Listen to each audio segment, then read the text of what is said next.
19 April आरंभ होइकी 1 जून पर्यंत चलिबो 7टी phase रे निर्वाचन हबो। 4 जून रे फलाफल बाहरिबो। देश रे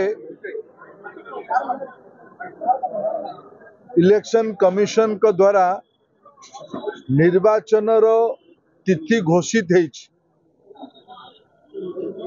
भारत पृथ्वीर सबुठु प्रभावशाली और बड़ गणतंत्र भावे निजको प्रतिष्ठित करिछि।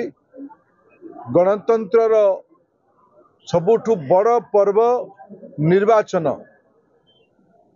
लोक मानकर अपेक्षा आकांक्षा को निज मत को निर्भीक भावे साब्यस्त करिवार अवसर निर्वाचन। विगत 76 वर्ष रे आम देशर जदि प्रमुख 2-3टी उपलब्धि को गणा जाए ता भितरे सबुठु प्रभावशाली उपलब्धि हब भारतर सफल निर्वाचन प्रक्रिया। से निर्वाचन प्रक्रिया एबे आम देश पाई और आम राज्य ओडिशा पाई आज तिथि घोषित होइछि। ये तिथि को मु ये घोषणा को मो दल तरफ गणतंत्र गोटे छात्र भावे स्वागत करुच्ची। कोटि कोटि लोक समाजर गरीब लोक माने वंचित वर्गर लोक माने एससी एसटी ओबीसी समाजर लोक माने महिला माने दूर दूरांतर लोक माने ये उत्सव रे ये पर्व रे निजको शामिल करिवे। सब राजनीतिक दल मानक ये अवसर में शुभेच्छा दौची। नागरिक मानक पाकु जीवा प्रसंग भित्तिक जीवा आलोचना हब समालोचना हब प्रचार हब अभिनव उपाय अवलंबन करा जीवो। लोक मानकर पाखरे पारदर्शितार सह निजर कथा को रखिबार गोटे बड़ पर्व। एक प्रकार आजिठू माने 16 मार्च रु आरंभ करिकी जो शेष तिथि इलेक्शन अच्छी 1 जून माने पाखापाखि पूरा ये 2.5 मास प्रक्रिया देश रे जारी रहिबो। पृथ्वी याकू बड़ अपेक्षार सह बड़ उत्कंठार सह अपेक्षा करिछि। का मनरे कौनसी संदेह नहीं जे एई थरर रिजल्ट कौन हबो।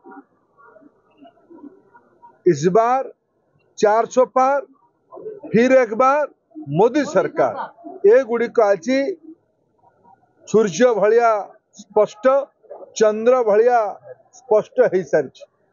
किंतु याको हमें सम्मान करिकी ये प्रक्रिया रे मु समस्त को शामिल हवा पाई निवेदन करुची। एथिरे भाग नेबा पाई निवेदन करुची। नेतृत्व नेबा पाई निवेदन करुची। समस्त भूमिका अछि। 140 कोटी भारतीयंकर जो माने भोट देवे आगामी दिन में समस्ते। कारण मु कहे निजको गणतंत्र विद्यार्थी बोली मोर हेतु हवा दिनु भोट दबार पाखापाखि 10 वर्ष पूर्व मु निर्वाचन को अपेक्षार सह नहीं देखी पाखुर देखी निर्वाचन उन्मादना निर्वाचन स्पंदन ये आम समस्त अभूला। आम राज्य प्रथम तिथि हब भारत वर्ष 19 एप्रिल आरंभ होइकी 1 जून पर्यंत चलिबो 7टी फेज रे निर्वाचन हब। 4 जून रे फलाफल बाहरिबो और आम राज्य ओडिशा रे प्रथम फेज रे इलेक्शन मे 13, द्वितीय फेज रे इलेक्शन मे 20, आम राज्य पई तृतीय फेज रे इलेक्शन मे 25 और आम राज्य पई शेष और चतुर्थ फेज रे इलेक्शन 1 जून को हब। मु आज रे अवसर रे मु आपन समस्त को सहयोग कामना करुची। गणतंत्र सफलता पई सहयोग कामना करुची। गरीब लोक मानकर हित को मुखर रूपे आपण माने ए समय ही उठेबे ए पई अपेक्षा भी रखुची।